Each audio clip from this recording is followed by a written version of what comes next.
how are you doing with the Pathfinder? Good. I really liking it.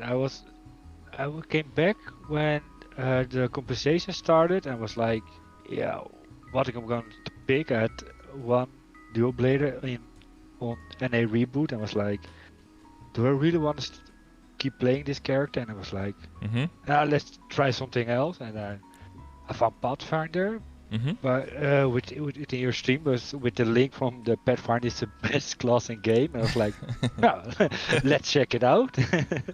True. Well, that was a joke command, to be fair, but yeah, true. Yeah.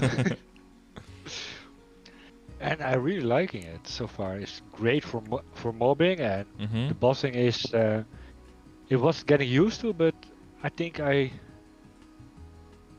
get it now. But yeah, with the the knockback resistance on the little jump and the when you use your shell and when you use your iframe and stuff. Yeah. The iframe was in the first time was really like you used, and I was like, oh wait, I really used it too soon. I was like, okay, I need to time it, especially with Arcadia. Yeah. Okay, I was like, okay, gonna use now, and I was, oh wait, there's another one coming. Okay, I'm gonna get through this one. Yeah, and when to use your dash, right? Your torrent. Yeah, and especially the tornado, I've really have some problem when using doing CRA runs on the clown. I'm full healing. Always miss. Yeah, exactly. And I'm like almost close to killing it, and then it switches, and I just put out my tornado. And I'm like, oh, okay. Yeah, well, we can exit, try again in 30 minutes. Yeah. Yeah, it's a matter of binding it in time, right? Yeah, exactly.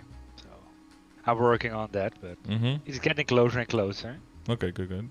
So that's the kind of the kind of bosses you're doing is like the 3-door and yeah, the 3-door Venom. No, Venom I didn't try yet. At first wanted to get focus on clown and get that done before I tried, because I thought even if I can't do clown, I think Venom is gonna be, especially with what do you call it, when to dodge, when to get closer. That's sometimes I'm getting, especially with Hell Golics, I'm the same when to dodge the right things, it's getting used to. And yeah, make sure you don't use up all your stacks of the torrent, and you always have one available for panic. Yeah, exactly that. And a lot of time I'm just, okay, oh, I need to do it, and oh no, it's not working, damn it. Yeah, and then that, yeah. Yeah, exactly. You say hard magnets I'm doing, and CPAP, Akechi. Yeah, CPAP, Akechi. And any Lotus and Damien stuff?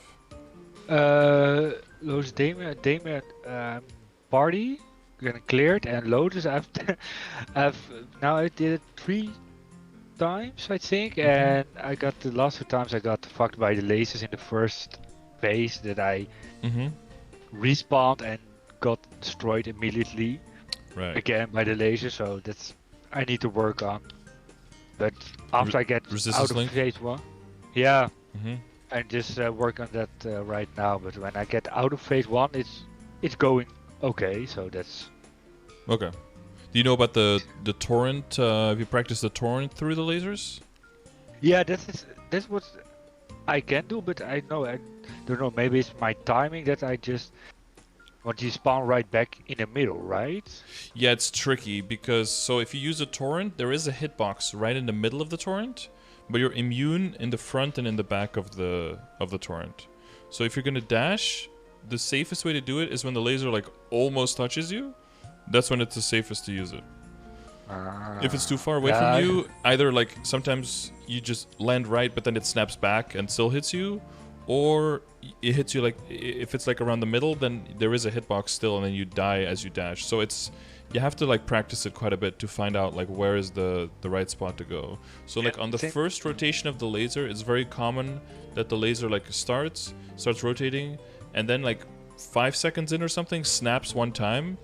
After that initial snap, I think it's pretty safe to use it when you're really close to the laser, and then use that as your rotation. But yeah, Okay, just I go think into practice mode and die a bunch of times and until you feel comfortable. Yeah. that's a good one to remember. Hmm. Yeah, I saw some video clips and there were people like using it when the laser was around the middle, so they have a lot of time to do a lot of damage when it's coming around, and was actually doing that the same. And I keep then was like, wait, did I mistime it or something? But I Hmm. now understand that Yeah, there's some it's skills that have functional. that. If you have a very long teleportation, they tend to like it's like a two-step teleportation. It's like halfway and then the second half, which happens pretty much instantly. But you do have some kind of hitbox in the middle. Yeah. Ah, So that's probably what it that's good to was. remember. Yeah. Yeah, that's good to remember. Mm-hmm. So practice there. So okay. So, and Damien is in parties going down, and then so what are you trying to? So you want to get Clown, and then you want to get Vellum down, and then Yeah, and party then Lotus, I guess. yeah, and going to try to solo Damien and Lotus when the Yeah. time is there. When the time is right. Yeah. So Is do that you feel strong, like with the guild skills on and everything? You feel like your character can do quite a bit? yeah, but I think sometimes when out of when I use the tornado and all the skills without attacks, I think I'm have feeling that I'm lacking boss damage, Mm-hmm. and I'm trying to work on that. But with Cuban, it's not.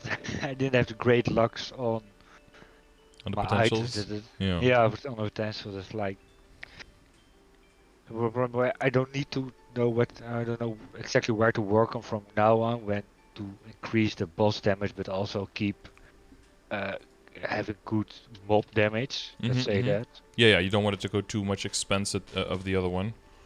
Yeah, exactly. Okay.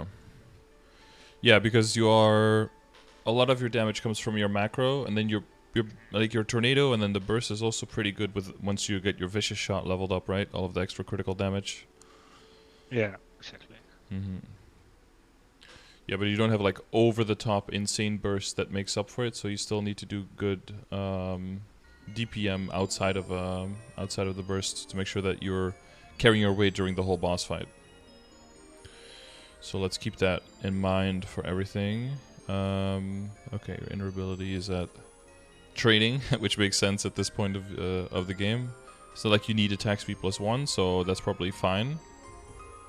So I guess just looking at the first picture, I guess my first impressions is like hyperstats are a little bit divided all over the place. Kind of similar to the last progression session I did. I don't know if you saw the last one. It was pretty long, but Yeah, I was checking over like what I need to have and everything, but yeah, I used a calculator around 1.5 week ago, and it was like saying this is a good one to increase the boss damage and do more damage. So that's why I changed it into this spell.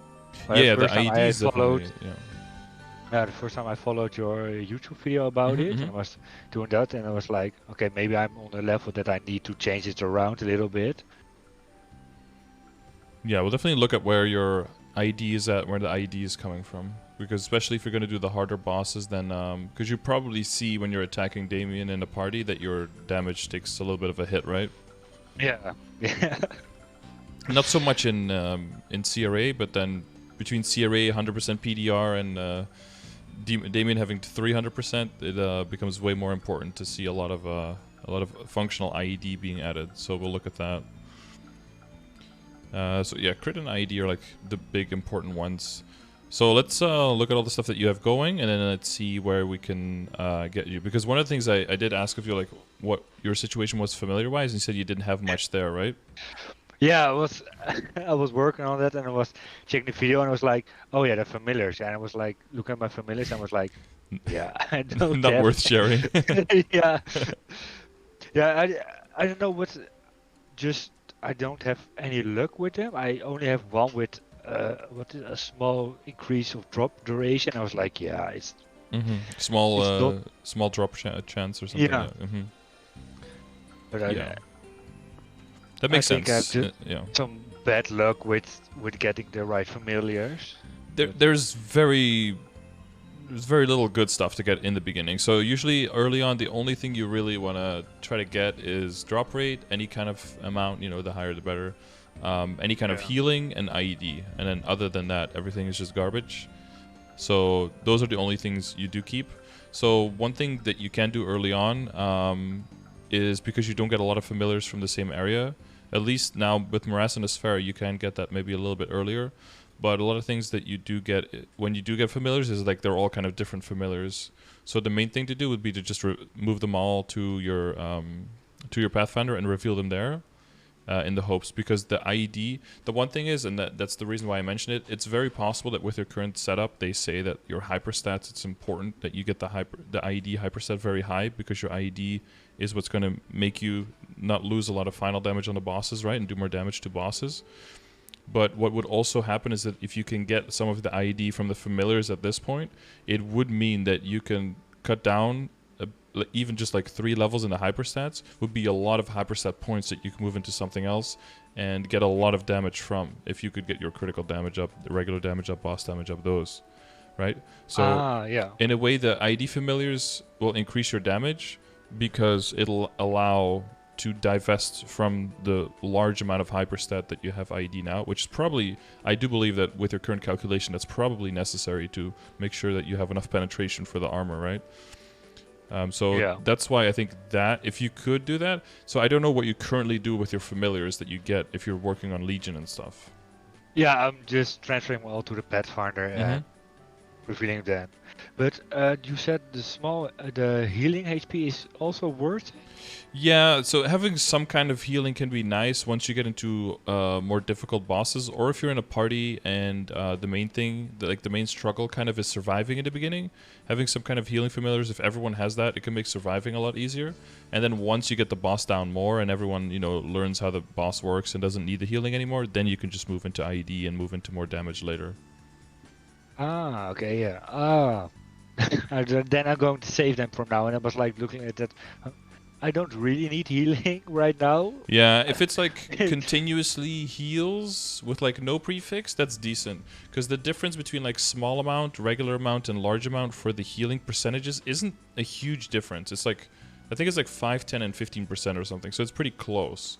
So even the small amount is pretty decent. But when it comes to drop rate, it's like small amount, I think, is 20%, and then large amount is 100%. So that's more of a discrepancy. But when it says just small, normal, and large, that doesn't really tell you anything. Oh yeah, small amount is 30%, and then just increases is 50%, and then large amount is 100% when it comes to drop. So that's more of a difference. Okay. Yeah, no, I understand. Yeah. But yeah, most of them you'll just be able to extract, and then you can maybe get a booster pack, get lucky with an epic or something, right? That will be helping a lot, I think. I mean, there's also a really good chance that epics give you very bad lines. So, but yeah, hopefully once you can get into area, if you can train in an area where you get actually cards dropping, then you can start revealing way more, and then you can start working on fusion and everything. Do you know how that works? Yeah, I checked your video about it, and I was like, yesterday I was doing my dailies, and I already got 10 spider familiar cards, and I was like, okay, now I'm getting more familiars and maybe something good. So that's really helping. Yeah, and you can save them up over time and fuse them slowly. And during the dailies, you don't need to be at your strongest, so you can just take them out as well to make sure that they level during the dailies and everything. Oh yeah, because when you infuse them and you get them from rare to epic, they lose their potential, right? Yeah, it's just a full reroll. It's like using a cube and you tier up. It's a complete reroll in the new tier, basically. But when is it a good thing to? When is the moment you think, okay, now I'm gonna reroll this? I infuse this epic to rare to epic to get a higher chance to something good. If you have, like said, 50% IED on a rare. Yeah, so 15% is the highest. So if you have your two familiars with 15%, You have that, and you have a little bit of drop and a little bit of healing. You have everything you can get out of common and rare. Like there's like the 1 in a billion that has like 2 lines of 15% IED on rare or something, but that or uncommon. But those are so so uncommon that's like not a realistic thing to aim for. So as long as you have 2 with IED, a little bit of healing, a little bit of drop, then you just full send into trying to make epics, because epic has so many more good outs and so many more things that you can yeah. Oh, okay. Oh, no. Okay. Because then once you get to epic, you get like large amounts of drop rate, you get boss damage, you get bigger chunks of IED, larger healing, you know, everything just bigger, better, stronger, basically. And then that's why you just want to make a bunch of epics. The question is more like, when do you go from, instead of making epics, to making uniques, right? Because uniques cost way more resources. And I think for that, usually the answer is, once you start feeling like your inventory is filling up too fast because of how many cards you have and you can't even keep up making epics, then you just start making uniques instead. So you can get rid of the cards faster. Usually how people do it, yeah. Oh, okay. Yeah, I understand.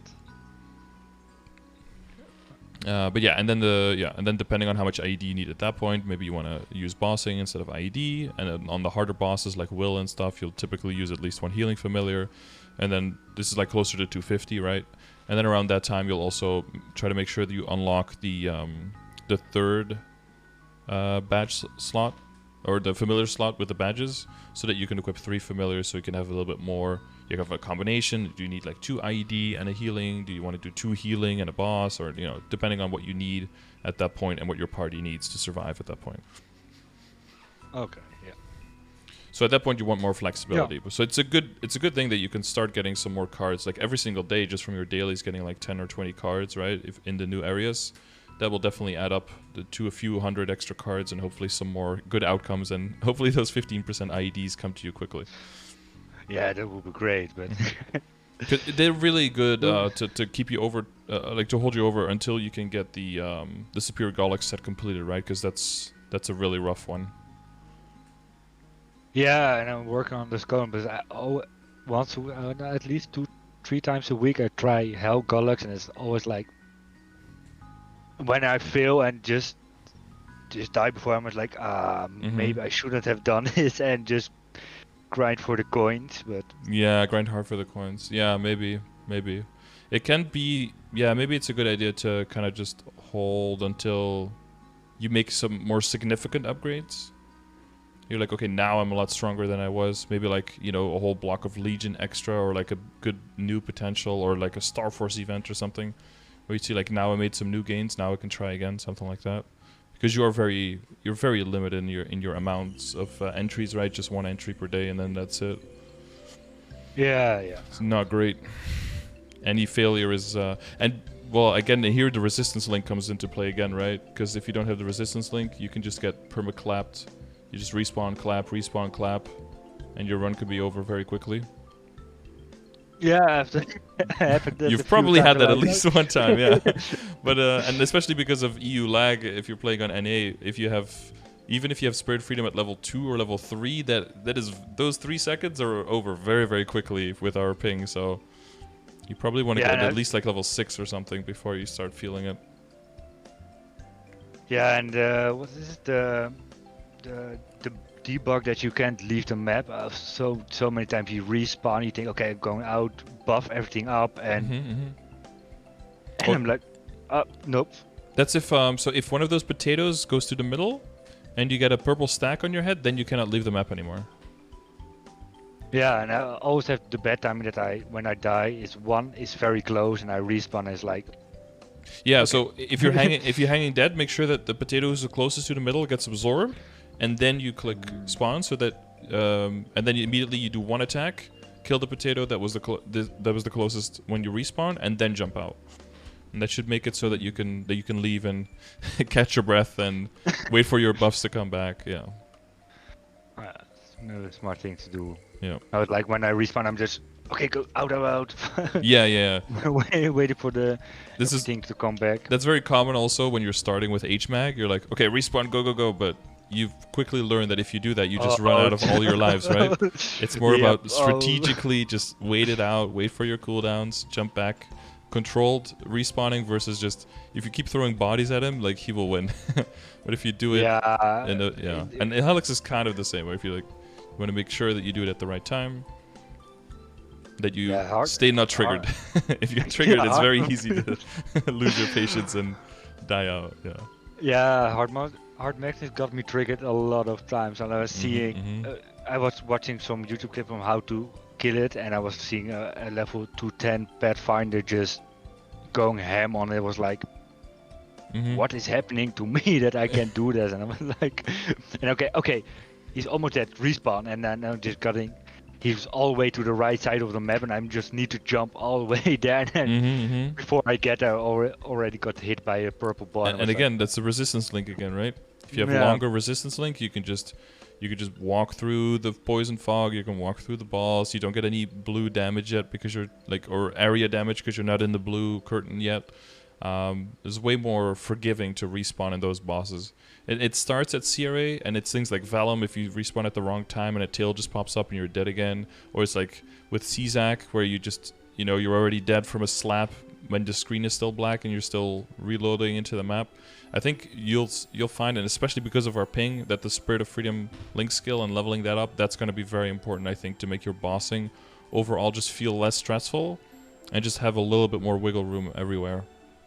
But it also works on the green gas, you say, by hard magnets? Well, so if you're dead and you respawn, then you're immune for a while. So if you respawn on the side and there's green gas, if you only have 1 second, there's a good chance that if there's a green gas, you still walk into it and get stunned immediately, right? And that you don't get out of the corner in that 1 second. But if you have 8 seconds of invincibility and there is green gas, you just walk through it and you're just immune to everything. Yeah, of course. Ah, yes. So it's less spooky if he's in a corner as well. But you definitely don't want to fight him in the corner, though. Like, the first thing you do is hit him a few times and then go to the middle, like, come here, boy. don't get in the corner, because... Yeah, a lot of time happen that he's all the way to the left and you respawn and it just... everything is green gas and you just... Okay. Yeah, you have to just hit him once and just go away and then hope he dashes to you. Yeah. Yeah, so I think that's going to be an important thing. So I guess since we were kind of on the topic of that, like when it comes to Legion and the links, so what's your strategy right now on like Legion and links? How are you progressing with that? For now, I had to plan myself to keep making a character to level 60 until I hit 3k, and from that, everything that is 60 or below 140, just get it up to 140. Mm-hmm.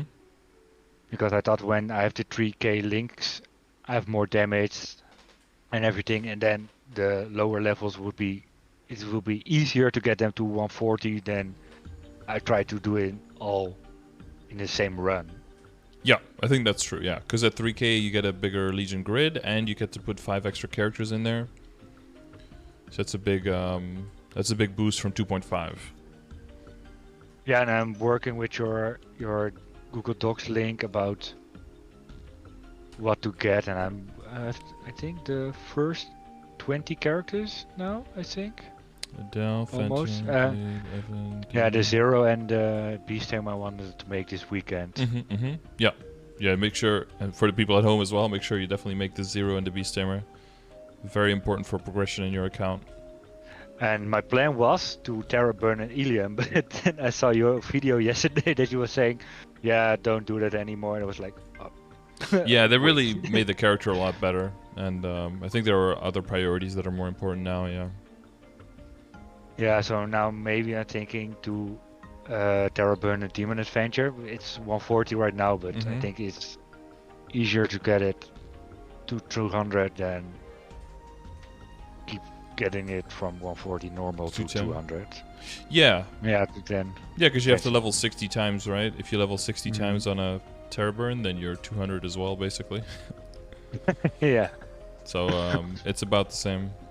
But then you have a way stronger character at 200, and it's easier to get him from 200 to 210 with 5th job and with the extra nodes and all that.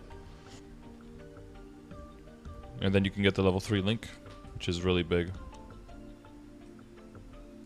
And I was thinking, do I delete the old one, the 140, or do I keep it to switch that around for the link skill?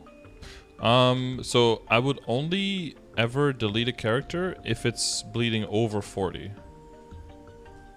Right, if over 40 total characters, because right now you still want to keep his level to increase your level on your Legion. Yeah.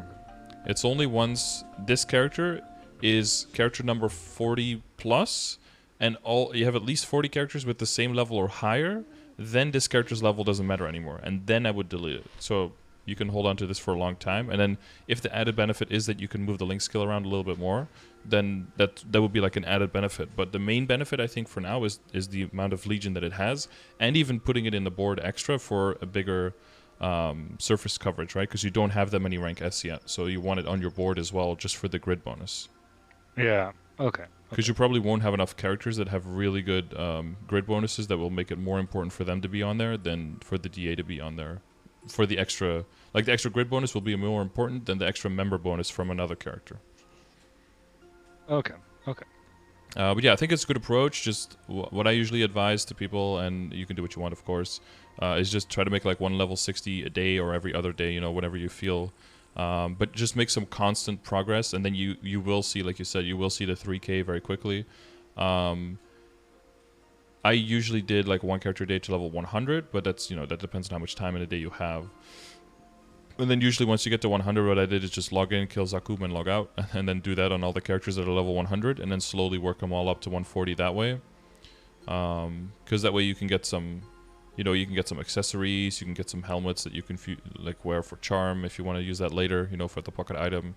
You can get some recipes sometimes for wealth and acquisition potions and experience potions, and sometimes you get some cubes and some flames as well. Of course, flames are gone now.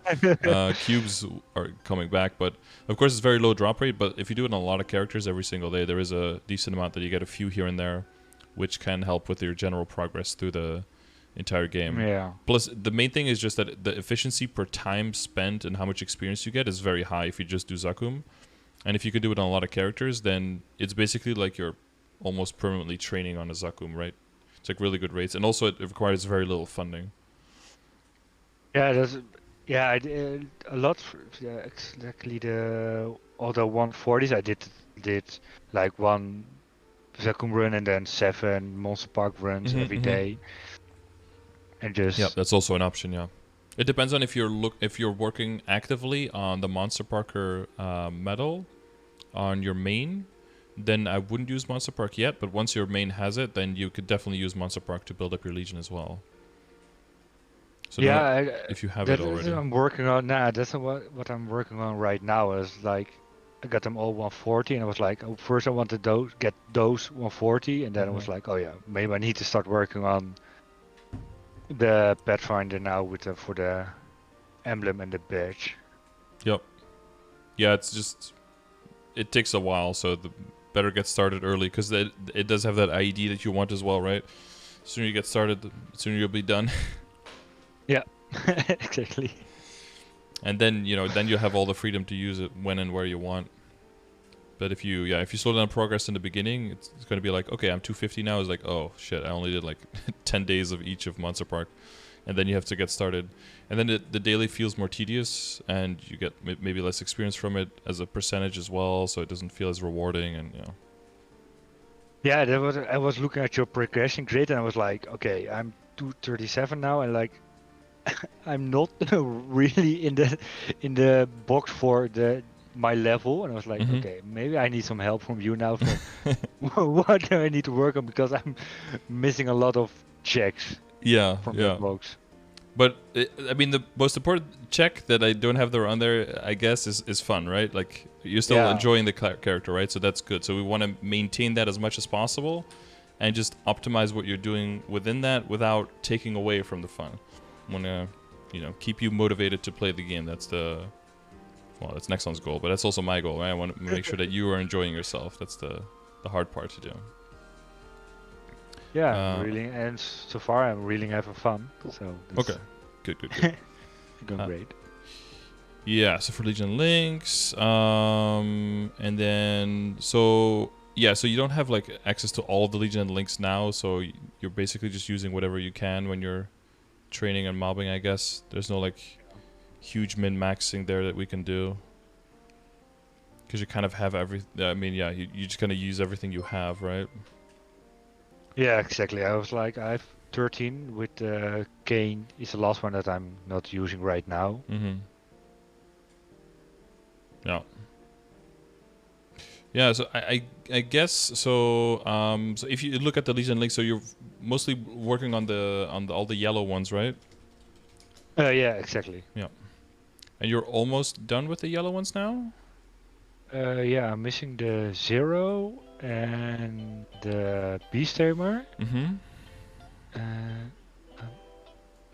And maybe the Explorer and Thieves. yeah, the Explorers and the Explorer Mages. And I'm like, I think the Mm-hmm. first almost. No, I've the first 19 almost. Mm-hmm. No. Yeah. Yeah, you'll... So there are 3... two of them. Oh yeah, 2 of them are in here. You don't have Wild Hunter, right? I have. Do you have... Yes. Wait, and Mechanic? I have that too.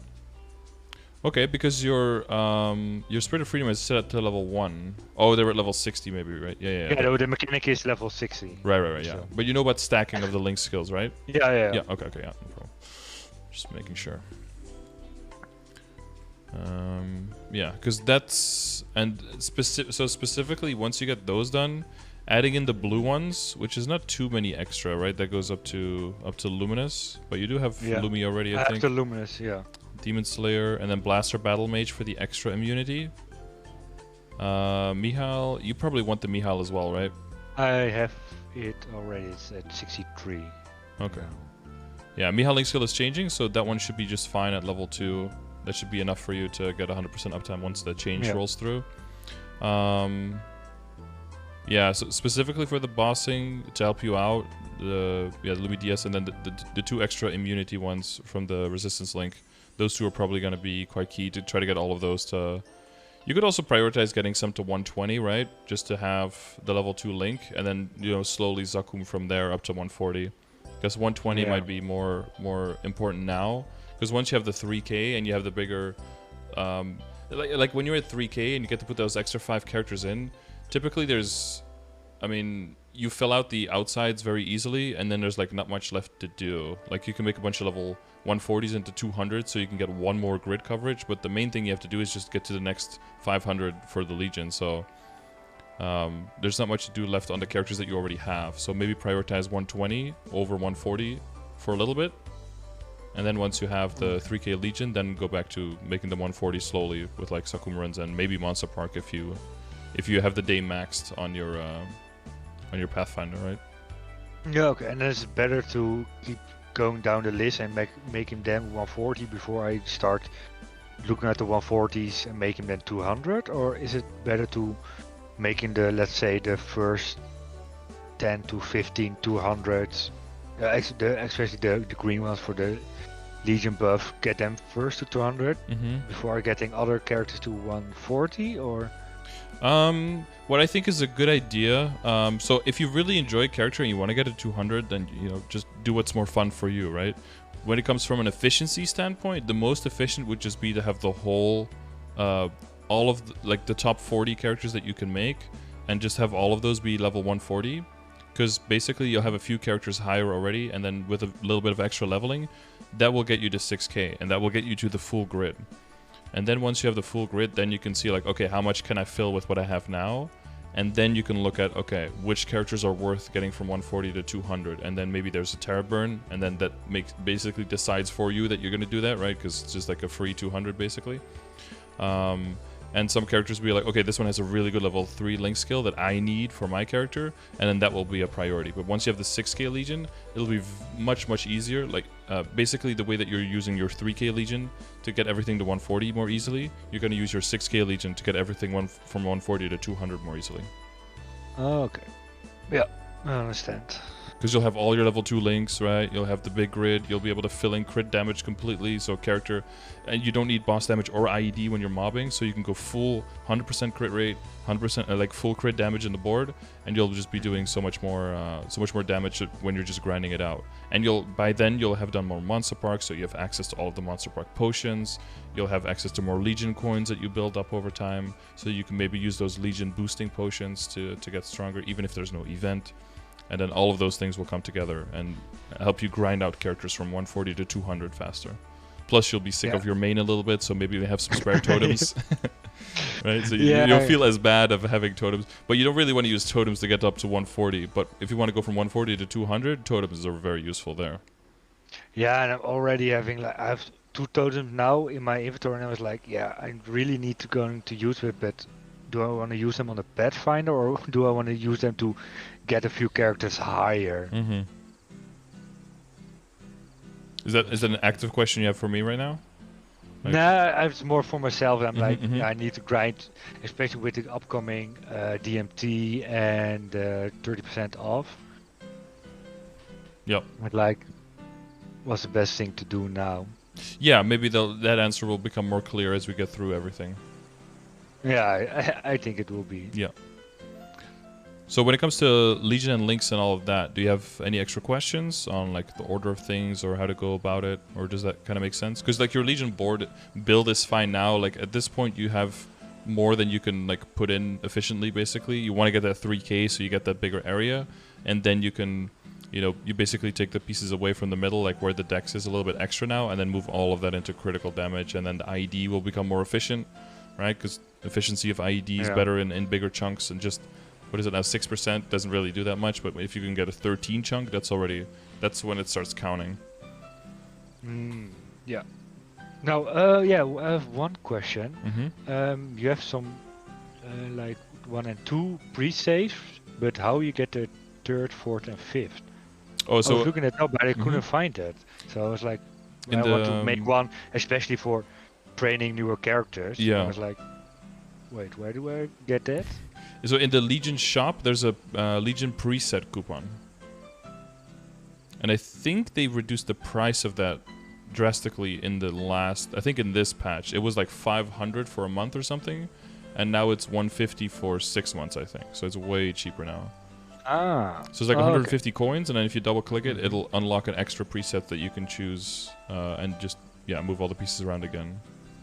Okay, you need to get that once every 6 months. Yeah. I think. Right? Yeah, so it's way more affordable now. I'm wondering for now if you need it though. Yeah, I know. It's like looking at for when I'm getting around 3K, and I wanted to make one, especially for getting them from 60 to 140.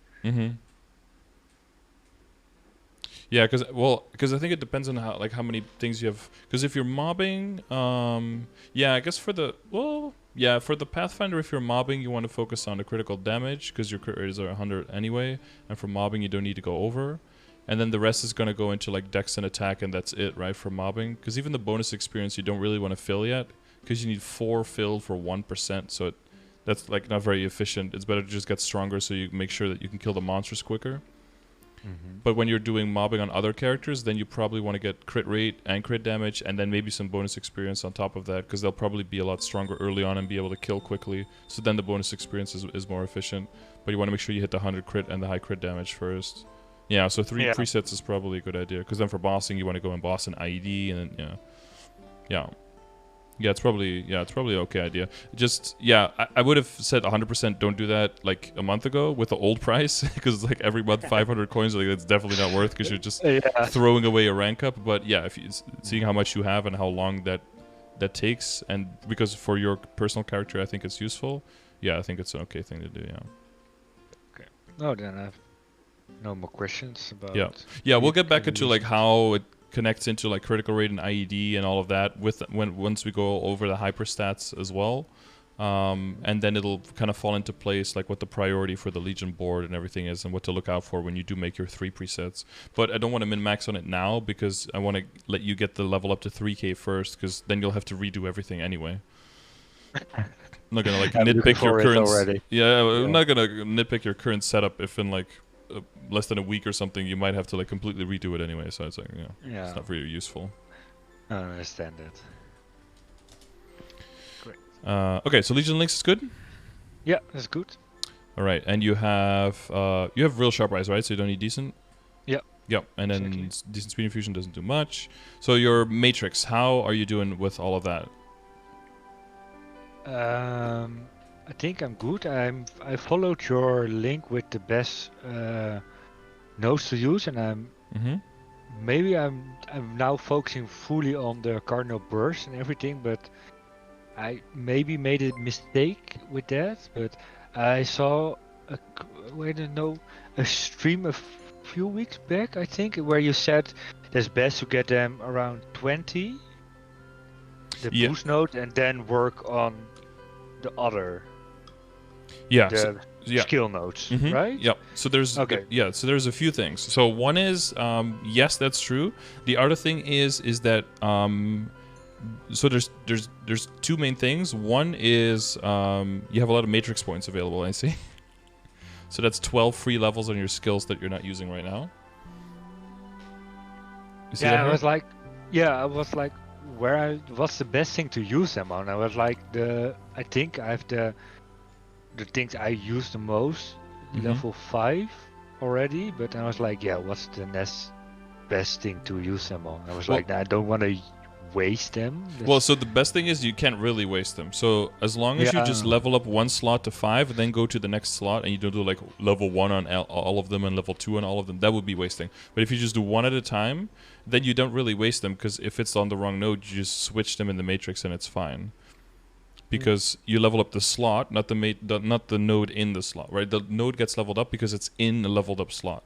Like that determines. Yeah, of course. So if you take a level 1 node and you switch it with a level 5 slot right now, then it'll become level 6. But if you switch it out again, it's back to level 1. So you can't really waste your points that way. So as long as you just level one slot at a time up to 5 and then start with the next one, you can't really waste them ever. The only way to really waste them is by not using them, which is what you're doing right now. What are you doing right now? So by being... one often meets their destiny in the path one takes to avoid it, right?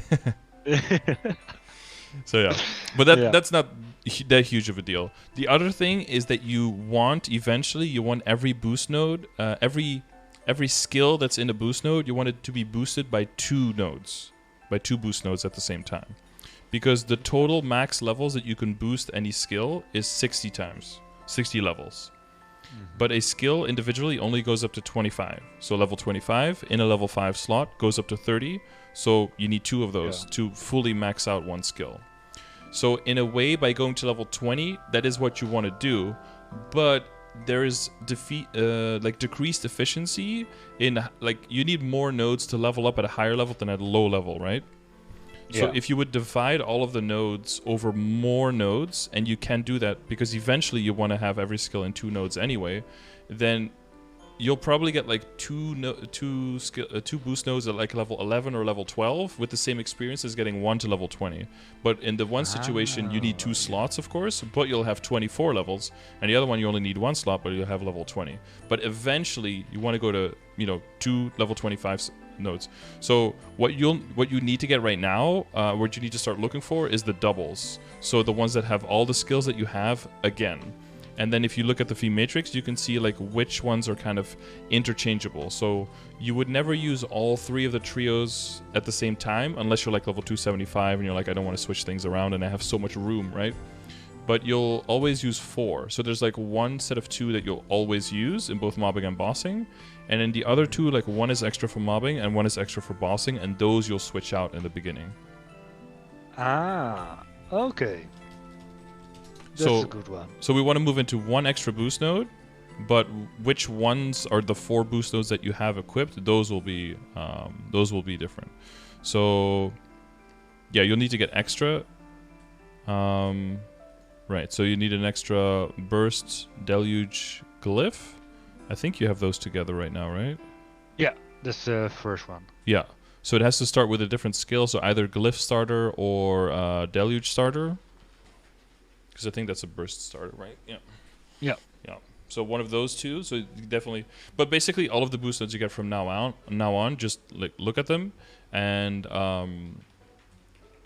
and look if they can be the matches, the 3 extra matches that you need to get the full set of 6 that you need. And then when you're mobbing, equip those first 4. So like all of the ones with Burst, Deluge, and Impalement, and then all of the ones with Raven, Swarm, and Torrent. And then if you're bossing, switch the Raven, Swarm, and Torrent out for the Astra, Triple Impact, and Combo Assault ones. Ah. Yes. Now I understand. Okay, I was like, I need to have them all the time in. That's the best thing to do. But okay, it's better to switch then one out when you're still limited for slots, right? Because you want to get in the beginning. Skill nodes are the ones that add a lot of damage. So if you can move 2 boost nodes out that have skills that you don't really use a lot in the situation anyway, so they have pretty low efficiency. Instead, if you can switch those out with like new skills, maybe when you're bossing, you take the mobbing nodes out, and instead you can put the bind in, for example. Well, now we're talking, right? Now you can still do all the big damage that you would do in a boss, plus you have the binding effect, which helps you confirm all the skill node damage. Same way if you're mobbing, some skills like Vicious Shot when you're mobbing doesn't really do much, because for mobbing you want to have your baseline damage very high so that you can kill at a reliable speed, so that when you rotate the map they always die at the same speed, right? But if you can't really rely on Vicious Shot, be like, oh, now I can one-shot, but then when I don't have it up, which is like a lot of the time, now I have to go around the map twice instead, and then that's probably not the right map for you to train in at that point. You probably are not getting the right rates. So that way you want to like look at the skills of see how efficient are they really for mobbing and bossing. So one way is through that. So the other thing, I think, so in your current situation, you want to go for equipping 4 boost nodes eventually, right? And I would say more evenly distributing. So you do want to go for like level 20 on the boost nodes, but I wouldn't do one at a time. I would do like evenly distributed between all of them, because that would be like more efficient in the shards to level up ratio. Like you get more experience on average that way. Yeah, well, I'm with the first one around, I think, now almost 20 without the V-Matrix point. I was like, damn, how am I ever going to get 20 and get them all to 20 before focus on the skill nodes? But now, with what you said, I understand how the best way you to can get spread 20. the weight a little bit. Yeah.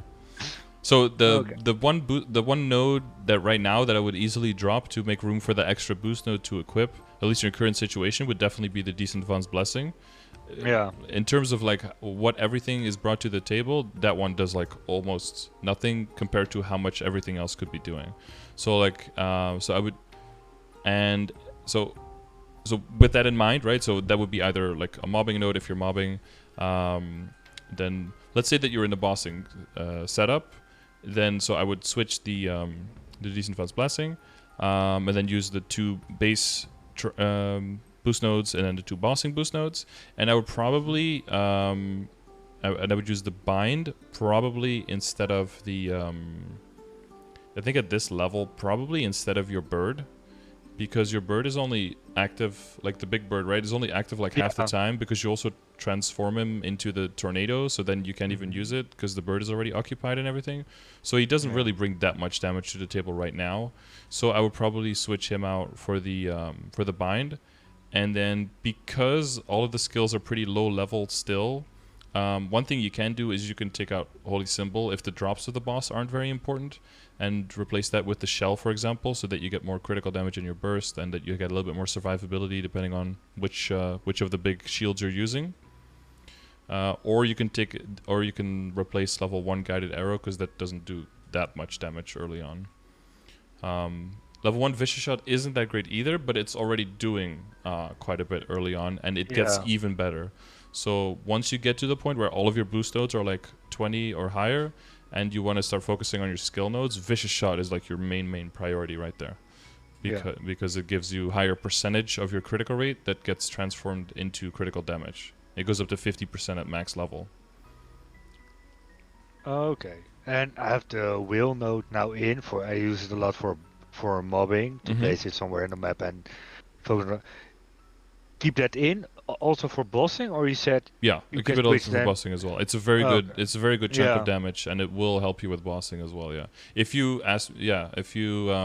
some characters that need like 6 boost nodes like all the time, or they have way more useful skill nodes, then I would say don't use it yet at this level. Maybe at 240 or 245. But I think in your situation, you're okay using it in both. Yeah. Okay. Great. That will. I think it will be a lot of increasement very soon when I Mm-hmm. switch the few matrix around.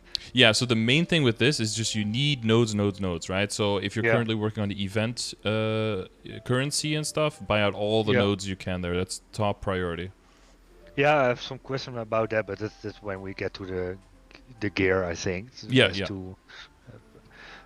But I No. would say nodes is like top priority there, and you can spend a lot on nodes if you want. There's like 3 Yeah. different ones, I think, right? Like packs, mystery boxes, and The loose ones. Yes, yeah, yeah. I saw your when the Neo event came out, and I saw your video about it. I was like, okay, I need to take that into calculation, and Yeah, I yeah. bought everything out, and that's why I got it. Okay, no, that's great. Okay. Any other questions with the Matrix? Yeah, I think Smidley is saying the tornado, I think, is second most important. Because of when you use it, you want to use it when the boss is like in the corner, kind of, right? And if there's no drop in the map where your tornado could just fall off. Because I've seen that happen. Like in Lucid, it can just fall off the map and then just roll over the bottom of the map, and you can like see the tip of it on the bottom of the map. Yeah, I saw some videos, and I was like, oh, when this big of damage and you destroy it, and it's like, okay, now it's gone. Okay, we have to Yeah, wait you get a few another. ticks and then it's like, Yeah, well, rip. Yeah, that could be better. yeah. No, I understand. Okay, let me check. Yeah, no, I think I. And then Nova Blast third, yeah. Nova Blast third, yeah. Yeah, the fourth V, No. I think Pathfinders were kind of happy with it when they saw it, but I feel like it's a little bit underwhelming. Like I don't think it's that Yeah. great. Like I was expecting something to give them actually some burst, because Pathfinder is like not like crazy burst, especially not if your Raven Tempest doesn't work properly. Isn't it a Yeah, burst? Well, there's like three different modes, right? And one is like kind of Yeah. like a shotgun, and one is like a machine gun, and then one is just like around the map some summons that help you a little bit with mobbing. Yeah, and yeah, exactly. At least you would love to have the machine gun, but when you just focusing and dodging, and I have my dodge on shift, and when I using, and then on Hellgolic I dodge the arm, and then use the illusion. I was like, ah, damn it, I used the wrong one, and just some damage around the map, and I'm like, It's also difficult to use the right one if you use your macro to attack, because then it usually always uses the attacks in pairs, so it always leaves at the same one, right? Yeah. Now when I want to use it, I'm first checking. Okay, is it on the right one? Okay, I'm gonna use it. And Yeah, then look at I the just, color. I Yeah. really, for 1 second, I need to stop attacking. Okay, is the right one? Okay, because of the lag sometimes is. I think it's the good one, and I activate it, and then in that split second it switches, and I'm like, not the good one. Yeah. Rip, yeah. Yeah, setup for burst is always a dream with hyping. You're like tapping every skill 4 times, make sure it happened, and then starting your burst and then seeing the 2 skills that still didn't work somehow, even though you tapped them all 4 times. It's lovely. But Yeah. hyping problems. Yeah, but it is not that bad. I've seen like I can work around it, but sometimes like I'd rather have it not. But yeah. Yeah, of course, if you had the choice. But yeah, I was like, yeah, do I pick EU because it's better ping? But then I saw this server how much it was filled, and I was checking, and I was like, yeah, and I think NA would be much more fun. It's a bigger difference. Than Yeah, it EU. depends on Yeah. it depends on what you want to do. Yeah, exactly, and especially with Ursus runs, I try always to join around 9 o'clock. So. Yep. Yeah, you can, at this point, now you can solo Ursus if you want to, even at a pretty low level, and then pretty easily get an S rank for yourself now, but that wasn't always the case either. Okay, anything else for Matrix? No. Now I'm know what to focus. I think it will be getting a lot better. Yeah, feel more confident? Yeah.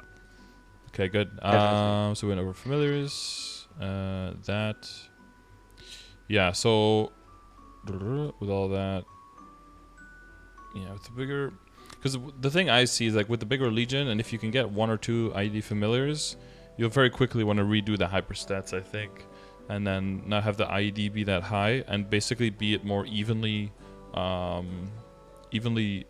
divided over critical damage, ignore defense damage, and boss damage, and basically just bring all of those to 10 instead. Yeah, then I can use your YouTube video clip about it again, like yeah, exactly. getting that from 5 to 8 to 10. Yeah, you'll be closer to like a balanced situation where you can take more like the average approach rather than a more extreme, like you need this at 13 and then this at 1, and yeah, because that's a good way to fix a certain situation that you have if you're like away from the norm, and if you're closer to the norm you can just fall in the regular pattern, I guess. Yeah. Okay, anything else that's not equipment related that you wonder about? No, I think that is what we've spoken already. It's helped a lot, and for now I have no questions about it. Okay, good. Then I guess I'll look at what you have here in terms of backups and such. And you're working a little bit on drop rate and meso stuff. Yeah, I saw I missed one. I have one. What is it? The Machinator pendant with 2 drops of 20%, 2 lines of 20% drop. Okay. What I missed from that. Oh yeah, I see it in the I see it in the bottom picture. But you mean you didn't have it? Oh yeah, you didn't have it in here. In the right, yeah. Right. Okay. So, all right. So you're working on the total set right now. And what's your weapon secondary and emblem looking like? These are here. The weapon has the fake arcane one from the compensation. With my secondary, I'm pretty happy with the. Yeah, that's pretty good. Yeah. No need for a Princess No One. You can just keep this. It's fine. Nah, and then was like, but when I bossing, I was like, is it not better to have a bossing one? That's why I have a Princess No One, and I was like, maybe I need to get this to try to get a one for bossing especially. So so whether bossing or attack line is better, that will depend on what is your total amount of bossing and total amount of attack. In general, you can pretty easily exchange attack for boss lines. If you're a non-reboot, right now, boss lines are more mandatory because they don't have the extra bonus damage, right, from the reboot passive. When the reboot passive changes for us into final damage as well, we will see comparatively that boss damage might become more valuable than it is now, but you wouldn't like spend any money on secondaries when you already have a 3-line attack. What you would do is you would see that once you get to your weapon, that you would be way more eager to settle for at least having 1 line of boss damage on the weapon, which you will probably always end up with, like a 40 boss 10-10 attack or something like that, or a 21 with a line of 30 or 35. That's really likely going to happen for your weapon, which is a good thing. Like ideally you want the boss line on your secondary, and ideally you want the attack line on your weapon because it will get 1% more per line. But if you had to choose between starting with this situation or starting with nothing, you would always pick this just because of how much money this already saves. Because a secondary like this, on average, I think is somewhere like 80 bill cost or something. So that's what you don't have to pay anymore. So that's how much harder you can go on all the other items, right? Yeah, I was extremely happy when I got it. I was like, okay, I'm done with that. I'm not touching that anymore. Yeah, exactly, yeah. I have a question about. I now have the fake arcane from the compensation, but it's stuck at 15 stars, of course, and the potential. But when do I switch from it? what is the moment like I'm working on trying to get Epso gear, but is it the moment when I have full Epso gear that I switch to Epso weapon and Star Force that higher and getting other lines on it, or do I keep Yeah, so for this? now, your WSC I think is in a really good position. Like this, the emblem could technically get some improvement, but that would be pretty expensive. So I have to look at all your other gear first to see if it's really like time for the emblem right now, because you know the fact that something could be better is never enough of a reason, because everything technically could be better always. Yeah. But so for the weapon, I think in general, since these days we typically keep our Abzo at 17 anyway, and then push other things to higher Star Force, because the access to all arcane, because of all the droplets and because of all of the ways that droplets have become more attainable, it makes more sense to realistically work towards 5-set arcane. Because of that, we tend to keep Abzo lower at 17 stars and don't go crazy with like super high star forcing and everything. So just because you go for the Abzo set, typically what people do now is they will temporarily retire the CRA hat and switch it out with the Abzo hat if you want to keep the boss damage set bonus over the weapon attack set bonus from CRA, and then go to 5-piece Abzo, including the arcane bow, just because technically, yeah, if you get the 17-star weapon and you get really good potential on it with percentage attack, that could be a bit better than this. But again, that would be spending so much money just to get a small improvement. It's better to save that money, spend it on the other stuff that can help you get to hard lucid and hard will levels, which would be like 21-star CRA and stuff like that. Spend the money there instead, so you can do enough damage to be part of hard lucid and hard will, and then you can just save up all the extra money that you would spend, save up all the extra money for droplets, and for when you do get the arcane, and then move the whole set from Abzo into arcane. You know, and focus on getting the other 4 pieces, not the weapon itself, not the real weapon, because the real weapon does have the highest drop rate chance because it drops from the most bosses that you can do. So there's the best chance that you actually get a weapon as a drop, and it's twice as expensive as the other ones, and you already have the fake weapon, so the set bonus is already working for you. And then once you have the 5 set, switch back the Abzo hat to the CRA hat. And then if you really have like enough droplets and everything is done and you still don't have a weapon, then just make your own weapon and start upgrading that.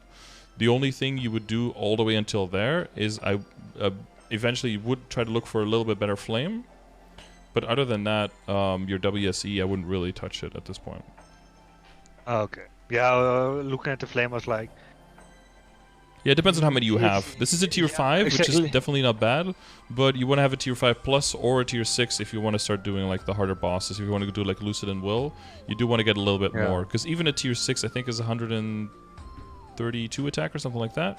So it is like 30 extra weapon attack. When you know about flame scores, right? How that works? Yeah, I try to, but not completely. Not complete, okay. But so the equivalent of like the stage that you're going to is like 1 attack is worth like somewhere between 4 and 3 weapon attack. So like if you can get an extra 30 attack on the weapon, that would be something like 100 flame score value, which is like the whole flame score of your cup, for example, extra. But if you have to get every single item, like 10 flame score more, that would be very, very expensive compared to getting just 1 tier higher on your weapon. So when it comes to, you know, how expensive it would be to upgrade all your stuff, the weapon definitely has probably has the leeway here. I mean, I'm using your cup as an example. If all your other flames are like roughly at the same quality, they're probably a little bit lower, I'm guessing, because the cup seems pretty good. Yeah, I think the cup has the best flames from them all. Yeah, okay, so I won't take it as a standard. But even like a tier 6, have you used a calculator before for flames? No. So there's a few calculators, right? There's one to just look at the value.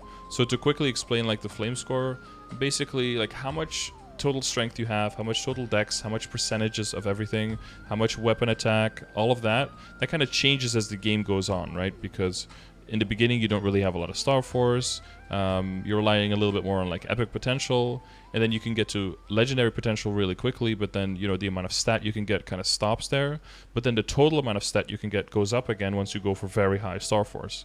So depending on which stage of the game you're in, the balance between all of these forms of damage that you have changes, and as a result, how much you pile onto that with the value of your flames also kind of affects at which stage of the game you are, how efficient that flame is.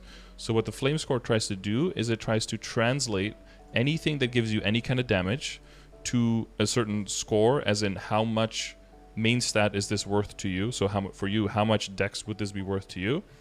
And then by unifying everything into one score and dividing that over the different stages, you can get an idea of how good the flame is going to be once you reach that stage. So like if I have everything, if you look at the progression grid and I tick all those boxes that you talked about in the beginning, and I do roughly have everything around my level that I want to have, how good is this flame going to be for me at that point? So you can make sure that you future-proof it and you don't have to constantly change it every single time, you make a big change. Like if you add an item, you go from 0% dex on it to 30%, well suddenly, your flat flame is going to go up a lot and your percentage value of percentage all stat is going to go down a little bit because of how the multiplication works. But you don't want to have to redo your flame every single time you make an upgrade, right? You want to kind of have an idea of this flame is going to be good, so I can keep it and move on to something else and spend money somewhere else. Yeah. Okay. And when it comes to the weapons, it's a little bit different because of the Maple's up, really? When it comes to the weapons, it's a little bit different because the tiers of the weapon, and that's kind of what the flame score is derived from, right? And that's why the flame score on higher level items goes up a little bit, is because it works with ranges, but the higher the level the item is, the wider the ranges and the bigger the numbers in the range are. So then, even if you have the same quality of flame, like the same rarity, the same chance, the same cost of getting a certain flame, if the item level is higher, the actual stats that it gives and the flame score that it has will be higher because it'll just have bigger numbers. But when it comes to weapons, the main thing is like the weapon or the magic attack, and that is by a percentage of the base of the weapon. That's why getting the fake arcane so early is so good, because the base is really high, so that makes the flame even higher, and that makes the weapon very easy to use immediately and to keep and hang on to for a long time. So that's why we don't really go into the Abzo, because you'll have to Star Force it even higher, and you'll have to work on the potential even higher to make up for the loss of the weapon attack. And it's easier to just reflame this one than to spend all of that money to get a small upgrade into the Abzo. Yeah, of course, because the basic attacks and everything is lower. Mm-hmm. And yeah. Okay. So if you look at the cost calculator, so we can put it in real quick. So let's say that we are just any class, we're using our weapon. We're going to use red flames, and we want to get tier 6 and nothing else. Just a tier 6 attack. That's just what we want. So you can see, on average, that's somewhere between 23 and 34 flames. That's very, very doable, right? Yeah. Like what you have right now, tier 5 flame, that's like 6 to 10 flames. Like that's super easy to replace, even if you don't get it, right? So, but when, you don't talk about tier 7 because that's like too crazy. But let's say that you want to get like for endgame people, they would aim for like tier 6 with like probably with like 12 or 14% damage, right? They would want like boss damage, either tier 6 boss damage or tier 4 boss damage and a tier 4 damage, or tier 5 boss damage and tier 2 damage, something like that. You can't really hit tier 2s, but whatever. But then, then the average is like 100 times that. So you can also use this to see like, okay, I think I need to upgrade this, and then once you know the flame score, you can be like, okay, well, this is another item. This currently has a flame score, depending on what point of the stage you're in, it's probably at a 9. But you can find those numbers in the other flame score calculator. Like, let's say you're currently at like 90 or something, and you have this right now, and you're like, okay, this isn't too much. This is what I have right now, so I can get that back. So like, I just want to get 100, and you just add the number in, and then you can see like on average how much that's going to cost, and be like, okay, am I willing to throw this money at this right now, or do I do that later? And with flames, typically it's something you do a little bit later, because there's no flaming events. There's the guild discount, but that's it, and it's very minor. Yeah. But when it comes to star forcing and cubing, if there's DMTs or cube sales, like those are huge, and then you can really make your money way worth more and more and more. Versus flames is more something you kind of do on the sides while you're bossing. Now, of course, you do whenever there's flames in the event shop, I guess. And then once that's done, once those are over, I guess you just don't do anything with flaming. You just mainly focus on a weapon. And other than that, you just, if you have a lot of money, you can buy them from the shop. But I think people's standards for flames are probably going to be a little bit lower, or they're going to be the same height, but only start applying later because of the change to the bosses. Okay. Yeah. But when you flame for armor, is it better to focus on the all stat or on the flat stat? So that you get. So if you calculate the flame score, as long as you know what the flame score is, then that's the most important thing.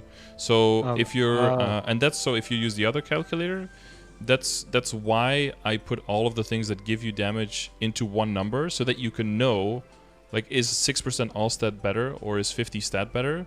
If you do it for your situation right now, and that's the same thing like with the hyperstats, it'll give you what's better for you right now, but that doesn't mean that once you tick all the boxes in the stage that you are, that it'll still be the same balance. Because maybe you will gain like 1,000 more stat, but you will gain 400 more all stat in that. And if you, because you gain so much more all stat, maybe the percentage all stat on your flame will not be worth more, or will only be worth a little bit more, but your stat might be worth way more. But it's very hard to know that. So if you just use the calculator and trust the calculator, then you will know if the flame is good. So to give you an example, right? If you are like a regular dex character and your item has like, I don't know, like 20 strength and it has like 50 dex and it has like 3 all stat or something. So if you're in the late game, then that's a flame score of 78. So then you can look in the progression grid, right? I don't know where it is. I think I have it open somewhere. I have a lot of things open right now. I don't think I actually have the old one open. But then you can look at the grid, look at your level, look down at the flame score, right? And then you can see like what flame score at your current level item are you roughly looking for. And then you can see if this is a good number or not. Or you can compare it to your other items, see if all the other items are way higher or way lower or around the same, and then you know what the priority is on what you want to flame. But let's say that you want to make sure that that you're flaming for endgame. Well, now the flame score changes, right? And then the number that you're aiming for and how much different it is can be different. So let's say that you do get an item that has like 100 dex or something and no all stat whatsoever. We like 102.5 here. It stays 102. Like the efficiency of strength only goes down because we are always directing to main stat, right? So this is also always going to stay 1 because that's the one we redirect to. But if you have an item with like not 330, like 30 and 6 or something, right now you could be like, okay, this is really good. But then for endgame, it actually goes up because all stat tends to scale upwards in efficiency because of star forcing, because of how lopsided the amount of stat is that you can get from star forcing, and because of flame min-maxing as well. That also makes the value of the all stat better because you'll also get larger chunks of main stat. Okay. Yeah. And attack goes down a little bit. So if you have attack and all stat on the same item, that'll kind of like compensate for each other. But yeah, when in doubt, throw it in the flame calculator. You can even save an item here, and then you can give it a name, and then you can compare them all, and you can see like, okay, this item is done. These items need a lot of work, that kind of stuff. Yeah, exactly. Okay, that's a good one to check all the gear for and see what best to work on first when starting to flame. Yeah, and then after a while, it'll just become intuitive. You'll just see a flame, you'll be like, oh no, that's garbage, or like, ooh, this one could actually be pretty good. And then you can start comparing and be like, oh yeah, okay, I think I want to keep this one for a while. Yeah, I think my focus is now like, oh, okay, it's 20 dex, but it has 5% all set. I think that's it's like that's good, right? But when I see it now, it's like, okay, I need try to look it's a little bit different than it's high percent all set, it's good. Yeah, high percent all stat, like and that happens because of in the beginning of the game, right? Because in the beginning of the game, all of your stuff is rare or maybe epic, so everything is your total amount of main stat percentage is maybe like 100% or something in total. So if you add 6% to that or 5% of that because of a flame, the flame score at that point for all stat in the beginning of the game is like 20 or something. And it's way more important in the beginning than your flat stat because your potential is lacking. But once you start getting epic items, unique items, and legendary items, then the value of all stat goes from like 25 or something, or maybe in the beginning of the game, goes all the way down to like 8. So then the large chunks of main stat become way more important. So as long as you stick to like the flame score, that's centered around like where do you get your stats and how much can you realistically get, then you'll be safe that you don't make, because it'll be a shame if you roll over something because it's not better right now, but then it would have actually been endgame like the best thing you could possibly get. That would be a huge shame, you know?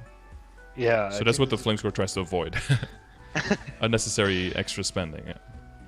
Yeah, I think this is a good one to start focusing on. It's like flaming is like I did flame the bow and I was like, okay, no, not this one, not this one. Oh, 101 attack. Okay, I keep this one because It's a good starting keep for sure. And then once everything else catches up, and you're like, okay, how much does it cost on my other items to gain like 100 flame score? Okay, this is all impossibly. This is like trillions. How much does it cost on my weapon? Oh, an average of 1 bill. Okay, well, that's like, or not even that much, right? Like an average of 300 mil. Okay, well, that's the next one we do then, obviously, right? Yeah. But then once you hit tier 6 on this, or if you hit tier 6 with like literally anything on top of it, even if it's just dex or a little bit of all-stat or something like that, then that's probably also fine to keep. Because again, we don't want to go super hard on items that are not like end game, right? Yeah, exactly. Okay, and then the other ones. So you're working on the Monster Parker. Yeah. 6 days, and then you're currently wearing this belt. Yeah, I'm currently wearing that belt. Yeah, we're gonna superior. Yeah, so you have belt backups. I saw. Yeah. So you know how to, like, what the trajectory is with the belts. Like how you get from your current situation to like a good like let's say to a 17 superior, right? That would be the next move. Oh, it's right here. Maybe not exactly. If you can explain, maybe when you're saying it, oh yeah, that way. But well, so the benefit of making what we call like what do we call it again? Oh, like fodder, right? We call it fodder because you don't have to safeguard because it's easier to replace. And if you don't have to safeguard, it's way cheaper to go to higher Star Force. And then once you're at the high Star Force, you can transfer over because then, you know, the item, you only get one superior for a while. So it's better to just, you know, use it. And that's why 30% off that's coming is a good idea. That's a good time to get things to 15 stars. And then you can just wait at 15 until there's a 5, 10, 15. And then you can get it to 16. And then, you know, if you don't have a superior belt yet, you just wait at 16. If you do have a belt, you can transfer it at 16 because then it goes down back to 15, but 15 is a safe, right? It can drop below 15. So we want to transfer at one above a safe number always. And then you get a 15 belt. You can get it from 15 to 16 again if it's during 5, 10, 15 for free. Or, well, guaranteed, I mean, not for free. And then all you have to do is safeguard at 16 to 17 and just hopefully just one time, but probably like 2 or 3 times. And then when it works, you have a 17-star belt, and then you can start working on upgrading it. So that's why you keep the backups. Yeah, okay. But is it better to start like with the Big Bean belt, working to the Ghana belt to the belt, or is it better to start on working on the 150 belt and get that to 16? So if you're working on, so with transfer hammering, it has to be 10 levels below, right? If you want to transfer over. So if you want to go into the superior belt, which is 150, the belt has to be 140. It needs kind of belt, of course. So you currently have the 140 belt, I think, right? The kind of treasure is 140. Yeah.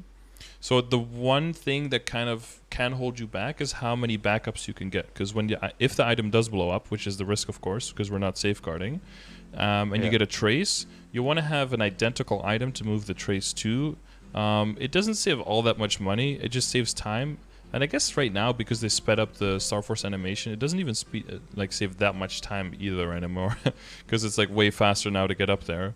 So I guess at this point, it's more about like the volume of the amount of belts. I think the total amount of belts you have right now is fine.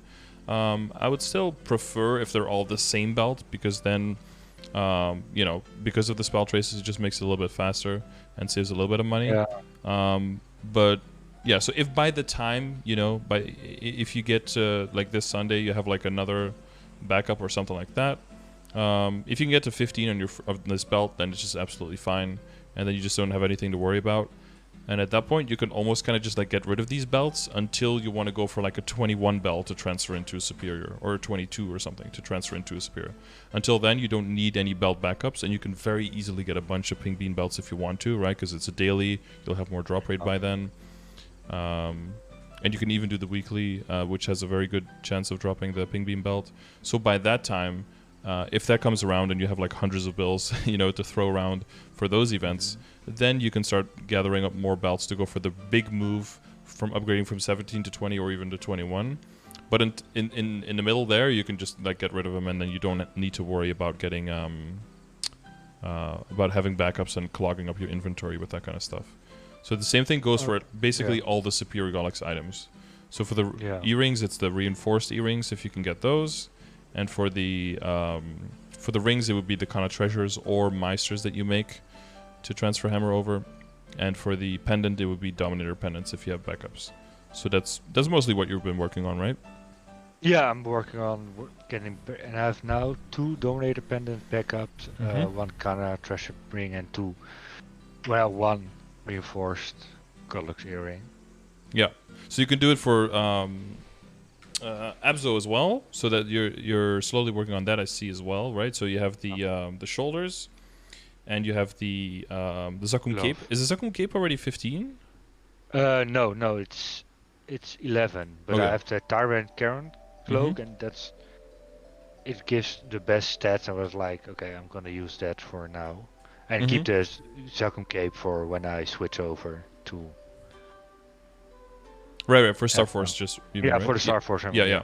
It would be a good idea though to start also getting a few extra Zakum capes if you're doing CZAC, just because of the same way you want to get some fodder, and you do also want to get this one to 15 to transfer it into the Abzo cape, because the Abzo cape, Abzo stuff is a little bit more easy to replace, of course, than the Superior Galax stuff, but it's kind of in the same level of you don't want to have to, and they're kind of the items that if you get them to 17, then they're fine at 17 for quite a bit. So Superior and Abzo you want to treat very similarly in getting a few backups, using 30% off to get the backups up to 15 without safeguarding, and then holding on to that until there's a 5 to 15, and then do the 16 transfer, 16 safeguard to 17, and then start taking use of the equipment, hopefully all at once, so you can start making the whole set. And these can be some expensive moves over time, so whenever there is an event and you can already get a few items prepped, always do that, so that you don't have to spend everything at the same time on one single event, right? Yeah, and with the 30% coming, and the DNT was like, I don't know what's the best thing to focus. Do I get like CRA gear to legendary, or do I work on CRA getting to 15 or other gear to 15 stars? So what's your income at this point? How much money are we working with? Now I have around 4 bill and try to farm on the weekends, and I have like, around 2 mil if I can farm with 1 or 2 totems. It's not really great. I have not enough meso gear for it. Right now. So it's also possible that we kind of postpone, because Star Force events, they are pretty plentiful, right? They do come along every now and then. So it is very possible that we just kind of pause that and work on the meso and drop gear better. How do you feel with like killing monsters around your level? Do you feel pretty strong when you're mobbing, or do you feel like you need to be quite a bit It can be better. Yeah. It can be better. Yeah, because I see some good pieces, and I see some pieces that could definitely have some and I was improvement. working on my rings and eyes fairy and faces fairy, and I was like, when I got to legendary, I'll change to drop a meso, and I was like, okay, I can start all over again to get into damage gear.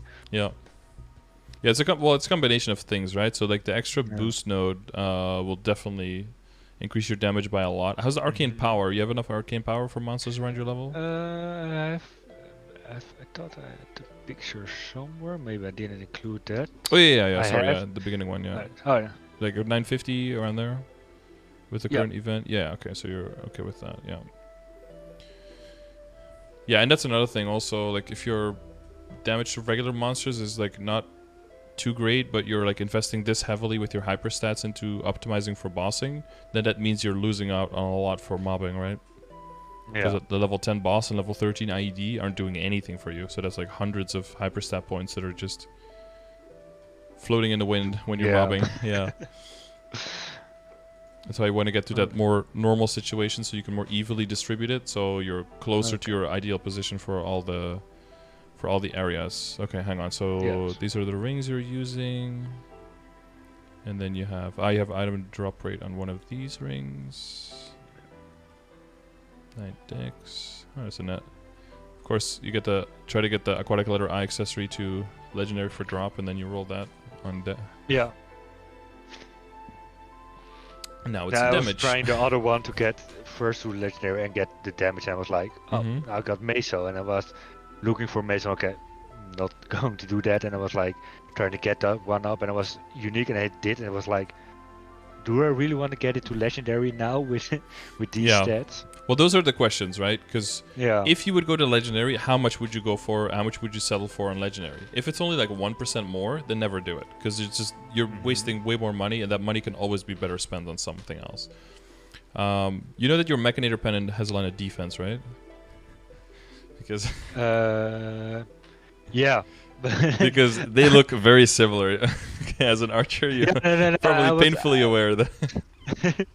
Yeah, no, I was working on my other Mechanator to get it to damage, and it rolled two lines of drop, Yep. and it was like, okay, we Yep. can You start. are now a drop item. Okay. Yeah. Yeah. And I'm slowly working on this, and I wanted to.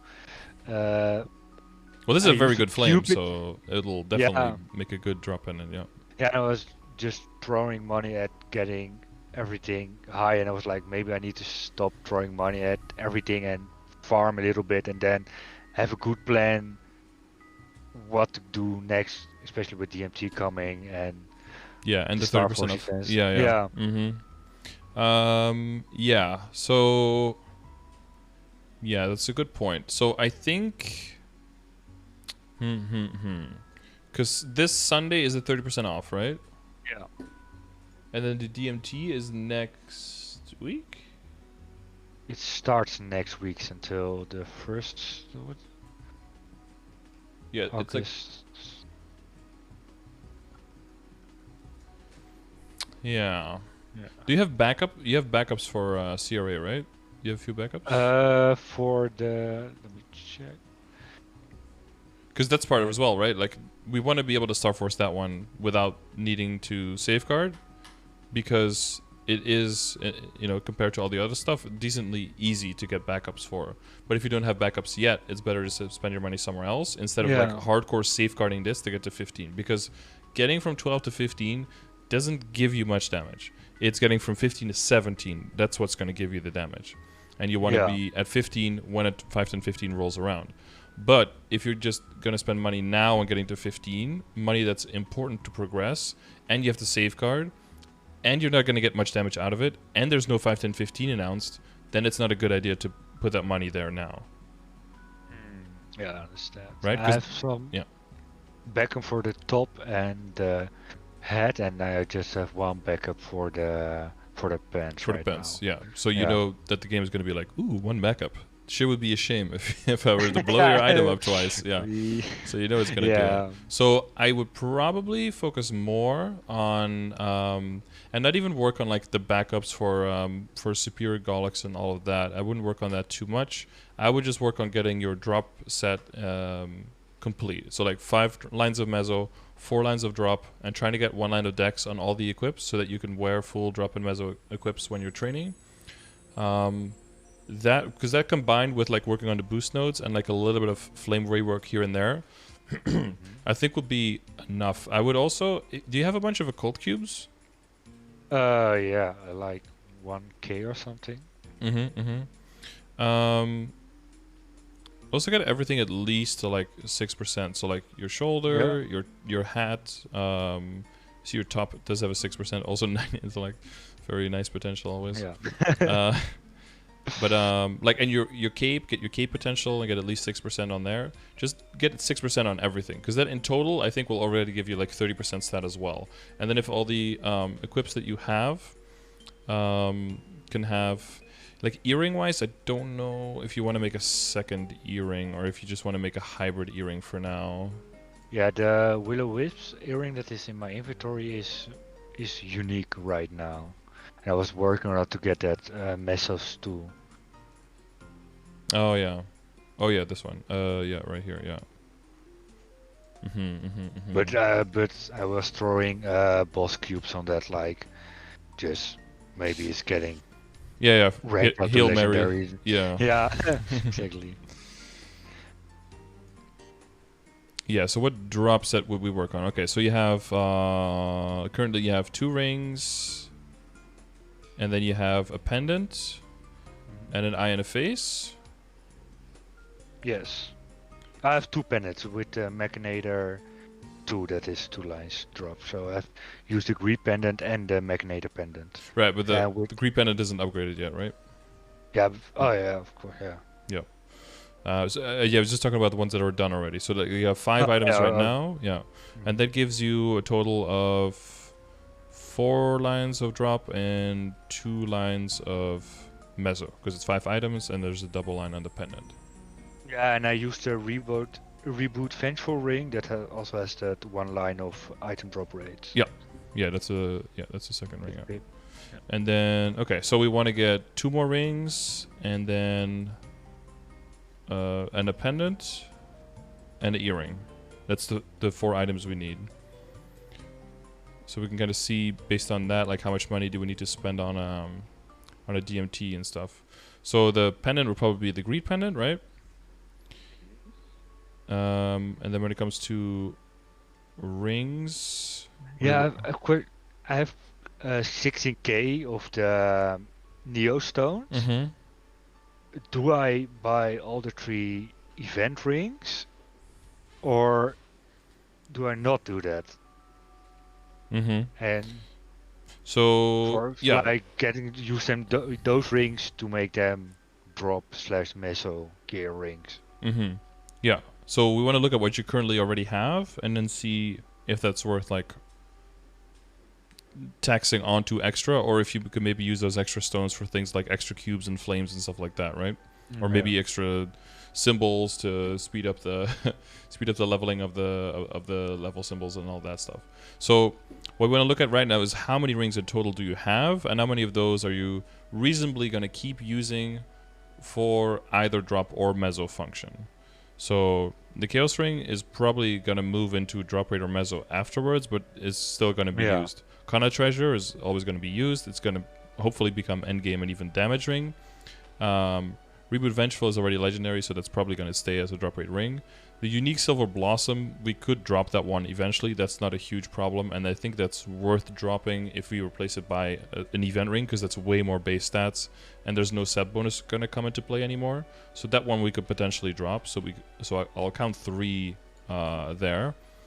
And when it comes to draw, one further, no, this one. And when it comes to drop, you already have legendary Silver Blossom, so we probably keep using that because that would be really expensive to move over. So I would say at this point you've got 4 rings, and then in the backups, do you have any rings there? No, just Kana Treasure. Yeah. So the rings that we're gonna add definitely is gonna be the Superior Golix ring, definitely, right, for the set bonus, and then it could be that we also add the Reinforced and the Meister if you want to go for like reasonable endgame good attacking rings. So then we would be at 7 rings. So it means you definitely need at least 1. You have to get at least 1 event ring. But depending on how long it takes you, I think the Reinforced ring and the Meister ring might take you quite a while until you get to making those. And if you get the event rings instead, it would make it so that you don't have to get those for a while. You can save on all the money for star forcing and for upgrading those, and you can just focus on upgrading the event rings, and you can basically have the equivalent of a 17-star Reinforced and a Meister ring with you, and then whatever function they get, if they get drop, then they become a drop ring. If they get a lot of damage, they become a damage ring, and then you just recube the other stuff to make that fit, basically. So, so I think you'd be fine in buying all 3. If you decide on buying 2 and then maybe getting a Meister ring, or maybe using like a second kind of treasure ring for the other situation, that could also be something you do if you decide to use your node stone somewhere else. But 2 or 3, like I think both is like, it's not too much. Like you can work with that, and it's like a good investment, I think. Okay, great. As long as you buy all the nodes. Yeah, no, I was already calculating. Okay, so much for the rings, and then those nodes. Okay, then I'm almost ready at the point I can get all the rings and all the node zones from the store. So yeah, especially if you want to make those double boost nodes. Yeah, exactly. You need some extra. Okay, so and then the Greed pendant. Yeah, so we do we know all the equips? Oh yeah, for the earring. So yeah, so for DMT, so if you get the rings, then you can work on the rings, getting those to legendary, right? So I think that's where you probably want to spend most of the money into just getting everything to legendary, and then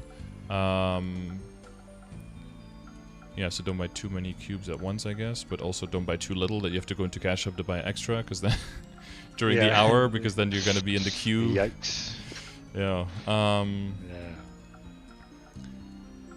Yeah, for the earring, because the earring is 18. I almost think it's more valuable to just go for a hybrid build and just get one earring for drop meso until you get superior. But if you have the other one at unique already, yeah, then you don't have to roll over the 18%. Yeah, the other one is unique already. I'd probably just do the other one for drop or meso, yeah. Yeah, the wispy ones. Is the flame on it good? 20 dex and 5% all stats, so Yeah, that's decent. it's okay. Yeah. Well, that's the benefit of these items as well, is that they're flame advantage, so they can make up a little bit for them being lower level. Yeah. Okay, so eventually aim between those 9 items. Aim for 5 lines of meso, and then you'll probably get 5 lines of drop, right? Because the one of your pendant has 2 lines already. If you do end up with like less than 5 meso, then take any item that you have that has drop that doesn't also have dex, and then reroll that one first. And try to aim for everything also having a line of all stat or a line of dex along with the drop or meso, so that makes your drop set not too much weaker than your damage set. Yeah, it is. Yeah. And then you can also go quicker into like bossing with drop rate set, and then not having to switch everything at the end and stuff like that. Yeah, that's what I noticed when I farm with the totem for exactly for mesos. I'm like, okay, I'm switching now. Okay, it's really slowly now getting all those kills and not one-shotting the mobs. Yeah, exactly. Yeah. So we hope that the extra boost node, and then working on the Legion, increasing that, and then maybe redoing the hyperstats a little bit once all of that falls into place, and then working on the equips, that all of that helps out. But after like having the set completed, now with DMT, the next thing will be to push and to get a 6% dex, right, on everything, also the cape including. The next thing will be like so that for that the timing is a little bit bad, I guess, with the 30% off. Maybe you can use the event at the end of this where it's like +1 successful star if you succeed up to 10. Because then if you're going from 10 to 15, it's still decently good, because if you drop down back to 10, you get 10 to 12 if it succeeds. So if you make enough money by then, you can use that event to get like your stuff to 15, and hopefully you get some more CRA backup, so you don't have to safeguard. You have a little bit more of the backups, right? You can do the cape, you can do the reinforced earring, you can do the belt, you can do the current shoulders, and basically get all of your things that would transfer into the shoe you have already, so that's fine. All the things that would transfer into the Absolab stuff, you can get all of that stuff ready to 15 and wait for a 5, 10, 15, and then go for the big up to 16 to 15, up to 16, transfer to 17, and then the full Abso set can start coming into play. Okay, yeah, understand. So that's probably a good idea for then. Yeah, then the next upgrade would probably be slowly getting everything up to unique. Probably the Abso stuff first, and then the CRA stuff first, and just getting 2 lines on unique for everything. And then probably after that, everything to 17. And then once everything is 17, then you slowly start working on legendary. That's like the general order of everything. Yeah. Yeah, that was like I was stuck on. So it was like, what do I focus first in? Getting everything to legendary and then work on the Star Force, or Star Force first, then to legendary? But and then events, and makes the decisions harder to make. For sure. Exactly. Yeah. Good, but the main thing is that you want, because you want to have your base level of how much damage you do. You want to have that at a point where you can kill quickly, so that you can get efficiency from getting the meso and the drop gear. Because otherwise, if you switch to the meso and drop gear, but then you can't kill anymore, then it's not really efficient to switch into gear at all. But I think with the level of the boost nodes and with like getting enough stat on all the things, like and adding your dex there, and then going for the full drop rate set, I think you can get strong enough. And then with that, you can level up your, get your base income way higher, and then go harder on getting everything to 15. And because you need a little bit of time to get backups anyway at this point, right? So it wouldn't be a good idea to do that too early. But this is more like for you, right? So this is more the one-on-one advice. Someone else could look at this and be like, well, if you have already the backups, my advice would have been use the 30% off now and get everything to 15 first. And if you had more money, then definitely that would have been my advice. And then also do the DMT, and then also get all the stuff to legendary, and then just hardcore wait for a 5, 10, 15. And hopefully you'll have all of the prep for Gollux, all of the prep for Abzo, and all of the prep on your current equips, like your CRA and all that stuff done. But that would be if you have more money and if you have more backups at this point. So for your current situation, we have to just take a little bit of foot off the gas in one thing and then focus a little bit more on the other stuff first. Yeah. And for the Gollux stuff, what do I focus first to get? The belt, rings, or pendant? So the belt and the earrings, they can drop from the boss. So ideally so ideally the only things you buy would be the ring and the pendant, but there's no real point in buying them ever unless you have all 4 of the pieces and you can start switching all 4 of them out. So you can just sit on your coins until you get 2 drops, or if you get 1 drop and you get to like 2,100 coins, which is possible because the drop rate is really bad, then you can be like, okay, I'll just buy all 3 and just get the set going, and then I'll just, because with it you'll get so much stronger because of the extra boss and IED, and then you can make it so that you can start saving up the coins for then, and then if you still get the drop, it's whatever, but then you have backups for later, right? Because if you want to get to 21, the optimal way of going to 21 would be 21 level 140 item, transfer over to 20, and then getting 20 from 21 on the item itself, which has a little bit of a risk of booming, so you would want backups there anyway. So it's not like a waste to be like, oh, I just bought it and then I got a drop. But no, if you get your 4 set, then you're good, and if you get another drop, then it's just a backup for later. Okay. Yeah. Great. Okay. Yeah. I understand that.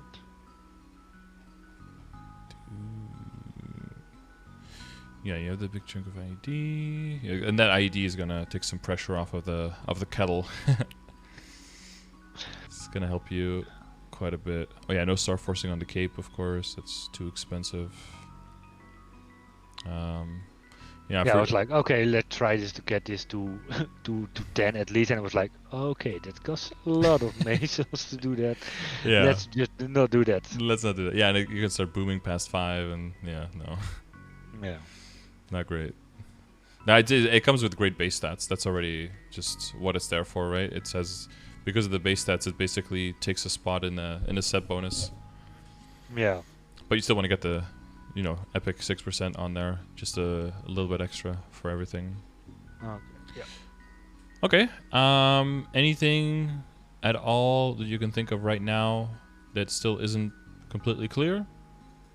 No, I think I have a good plan now to work on, and for the long term. Mm-hmm.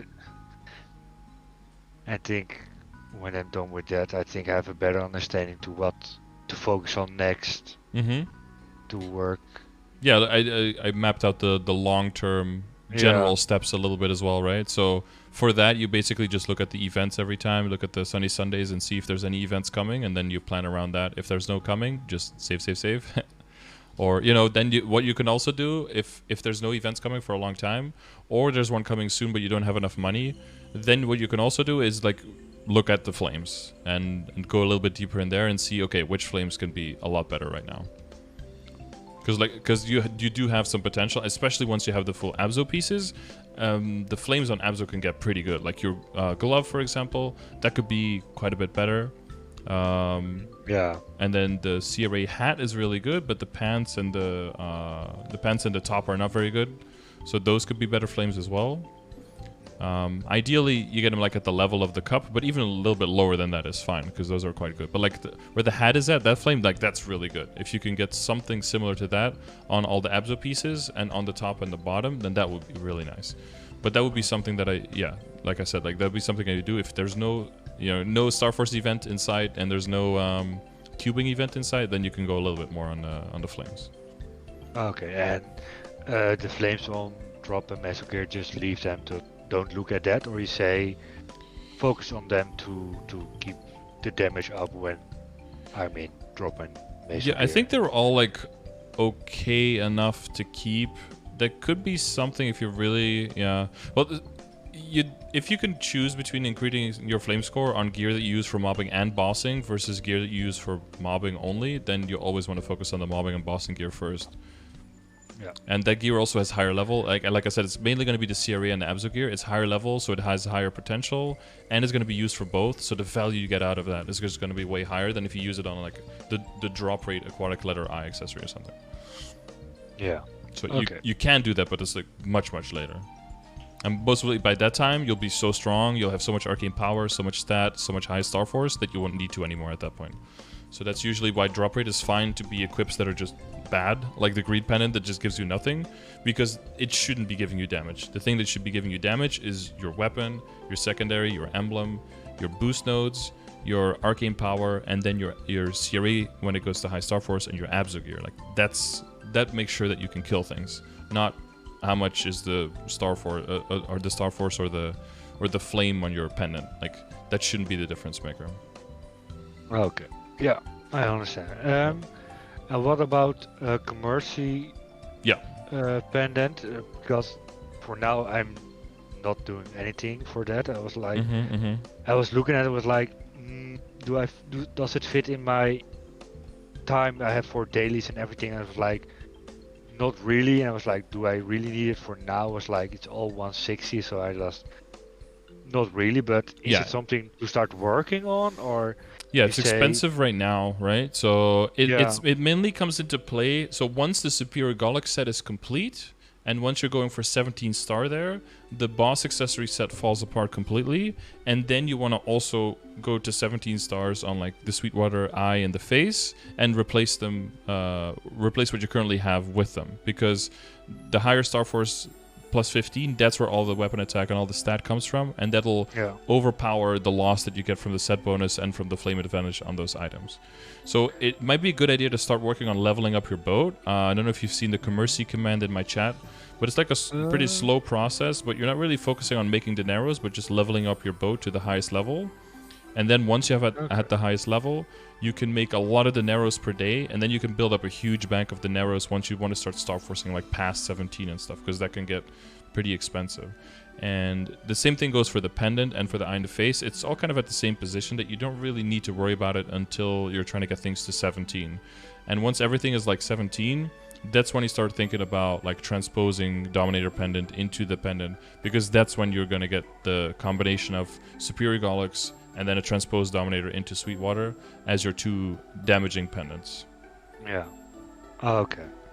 So it's about that stage. So yeah, that's like towards the, and around that stage you want to be like moving towards 6k Legion, and want to be around level 250, and want to be doing like normal will, and want to be moving into thinking about moving from normal lucid into hard lucid kind of thing. That's all kind of like, that's all like the accordion of things that is all kind of like connected together. Yeah, exactly. When you reach a certain point, you. Okay. Yeah. No, I understand. Okay. Great. Now, okay, let me check if I have some other question. Oh yeah, what's the best? Yeah, of course, the more the better. But how much you need of backup for gear to? It's safe to start working on getting them. You need at least 4 or 5, or you say, if you have 3, that's enough for now. Oh yeah. Well, you can use the cubing calculator for that to see like what are the average booms. In general, for now, the main thing you're going to be doing is just like no safeguard up to 15, right? Yeah. Yeah, I like to have more than you need. So I usually, if I say like 3 or 4, that should be enough. Like the chances you boom 3 times before 15 is like astronomically low. So Usually, if I have 3 or 4, I'm usually good to go. Some people try with 1, and then you can also be fine. The thing with the narrows and stuff is just like if you have a pile of the narrows, you can just go do it. And then, you know, if you need 2 or 3 backups for the first item, then, well, I guess we're only doing 1 item. But if you don't boom any, then you just hold on to all your narrows, right? Okay. So it's better to have just a little bit extra, and then you can just extract them later, and then, you know, get them back once you go up to 21 and everything. Than to not have enough in the moment and then be like, oh shit, now I can't do anything. Yeah. Oh shit, I need to stop because otherwise I'm. Yeah. But like 3 or 4 should be plenty. Yeah. Okay. Calculator got updated to work with T-reps again. Oh, did it? Just as I changed my command.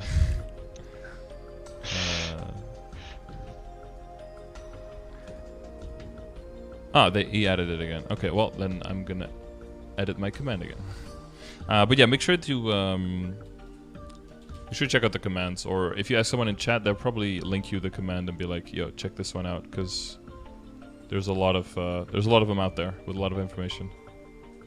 Yeah, I have like a whole Word document with a lot of links from when I need to fast check. Like, oh, okay, for that I need that, and the processing milestone. Okay, this is where I'm and. So I'm keeping a lot of track, but these ones I need to add, especially for now when I'm moving more. Yeah, but the upgrades get more expensive. Yeah, exactly. Yeah, and you need to be saving for longer, and you want to make sure you have the trust that like you're saving for the right thing. You're like, this is what you need to be moving on, and if you get lucky with something, it's like, okay, what do I do with the money left now? Like, do I go further or do I hold it again? Right. Yeah, and again now with all the events coming, I was like, okay, what is the best thing to focus now? If it's all clustered, it's even harder. Yeah. And I was check, like before I make a huge mistake with fully focusing on the 30%, and it's like, no, it's better to do the DMT time because it's not often that it comes. It's like, ooh. Yeah, last one was a while ago. Yeah, if you can save half the money on there. That's another thing, though, by the way. So, like, if you do go for the DMT, you can actually get your items up to unique very easily, or up to legendary, I mean. What you can do after that, if you have money left, since you're not going to be Star Forcing for a while, right? Because the 1+1 Star Force isn't for like 5 more weeks or something. So you can make that money back very quickly. You could think at that position also to just get all the CRA to unique, for example. That's a pretty clean thing to do. I would keep CRA at unique a little bit longer than all the other pieces, though, because once they get to legendary, they got a lot of junk lines, so it becomes very expensive to roll at that point. That's why I was just not working on even all those the head with the Dex plus 12. Was like I was following your cube. Made and was like, okay, the head top bottom. Okay, it's the last. I'm just not looking at that right now and just focusing on everything else. Yeah. Okay. I have the Epsilab shoulder right now. Do I use that tooth to get something good, this DMT, or? It's basically 2 things. So you can, if you want to, you can use one of the other shoulders and then get it no safeguard it to 15 during the event that's coming, and then transfer it over once it hits 15. Or if you want to say like I have enough money near the end of the event, I'm just gonna buy one of those Star Force scrolls and just throw it on there and just have it done instantly. That's a bit more expensive. So depending on if you have the patience or not. Again, you can throw it in a calculator, see on average how much it costs, right? I think if you would safeguard it on the item during 5 to 15 or 30% off, then it's around the same cost as one of those scrolls. So if then the difference is between, sitting through the whole thing or just one click, then that would be a plus. But if you have enough time and you can use events and not safeguard and then transfer over and all of that, then in the long run, that is always cheaper than getting the scroll. Yeah, I was like watching your video about this, and I was like, you said in that it is around the same level. So if you want to do it, you can do it. And I was like, is it smart to spend 1.5 bill if I have or just 4 bill right now to get one item? Exactly. So I wouldn't do that right now because you are really only going to switch into the shoulder anyway if you can get the full set effect going. So if you still just have one piece, again, you have a lot of money invested in it, and it's just going to sit in your inventory and not work for you. You want to make sure the money that you invest is working for you. So like, is it giving you actively more kill potential? Is it giving you more drop or meso gear? Is it going to allow you to kill bosses that you can't, that gives you equips that can make you stronger, right? Is the money going to work for you functionally? Or is it just going to look pretty in your inventory and do nothing, right? Yeah, exactly. You can definitely get to the point where you can start throwing around money like that, but my friend, you're not at that point just yet. I was like, I'm way not behind quite. on One day you will be, Yeah. but today's not that day. Yeah, I was thinking about making the level 200 Kana farm. I was like, I don't have a lot of time for that, and I was like, yeah, I want to focus more than leveling the main when I'm farming, than farming on the character that I'm just gonna use for that and not looking at it at all. And I was like, then I have two characters to focus on: the gear, the drop gear, everything getting high star force, and the dailies. I was like, love dailies, daily story. yeah. Ooh, that's some really hard hate-love relationship with the Arcana daily. I'm just at the point that I'm just skipping it because I'm getting my timing with the flying boss the mob is like the baddest ever. Yeah, it's the worst. Yeah, I'm at five slimes, and I want to go to the middle, and I'm just hitting the mob mid-air just when I can fly right into the middle. I was like, okay. Nope. Yeah, finishing is one of the most important things to learn. Like, how do you go from when you have 4 is like, what do you pick up as the last one, and how do you go towards handing it in? That's something that's very important, because you can put all that work in getting to 5 of them, but then if you don't handle it in properly, not only is it all lost, but you lose half of your shield, and you probably get kicked out prematurely as well, even if you do keep going. So that's the main thing, is like maximizing the map, right? So you can see where all the spirits are, and plotting out your course when you have 4 is really looking like, okay, what am I going to use last, and how am I going to hand them in? And it's in the beginning, it's better to be safe than sorry, and using the jumpers to like pick up the last one, and then get a jumper to get all the way to the other side, and then wait until he almost catches you and go all the way to the other side, and then jump through the middle. That's usually the safest way to go in the beginning.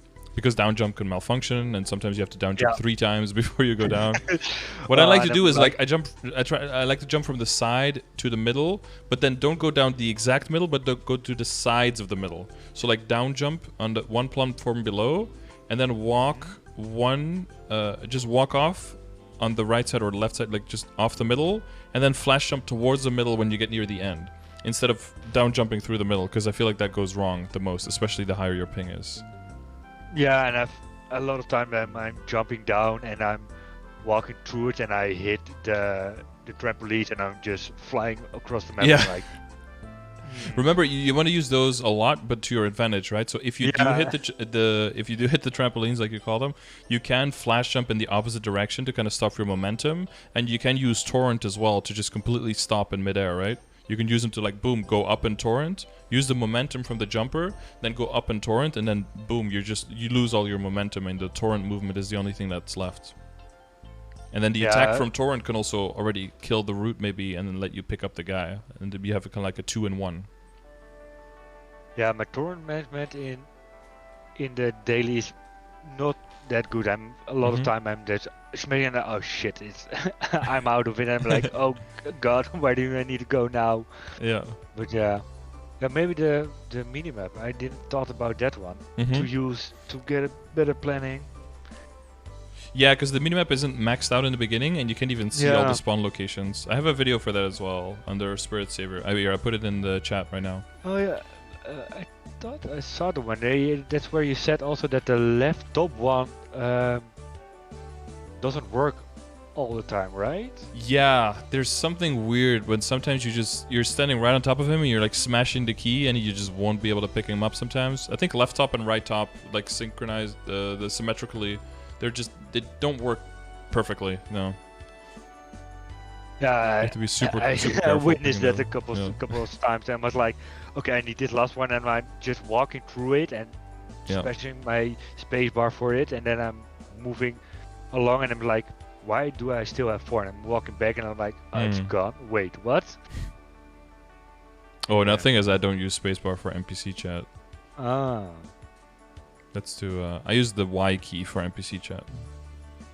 Because it triggers the yes, so if you have like long quest lines, you can just hold down the Y key when you're standing on top of the NPC, and then it just does itself. Oh, that's why you said. Oh, I saw. It was a few streams ago. I heard you said you had it on Y, and I was like, weird.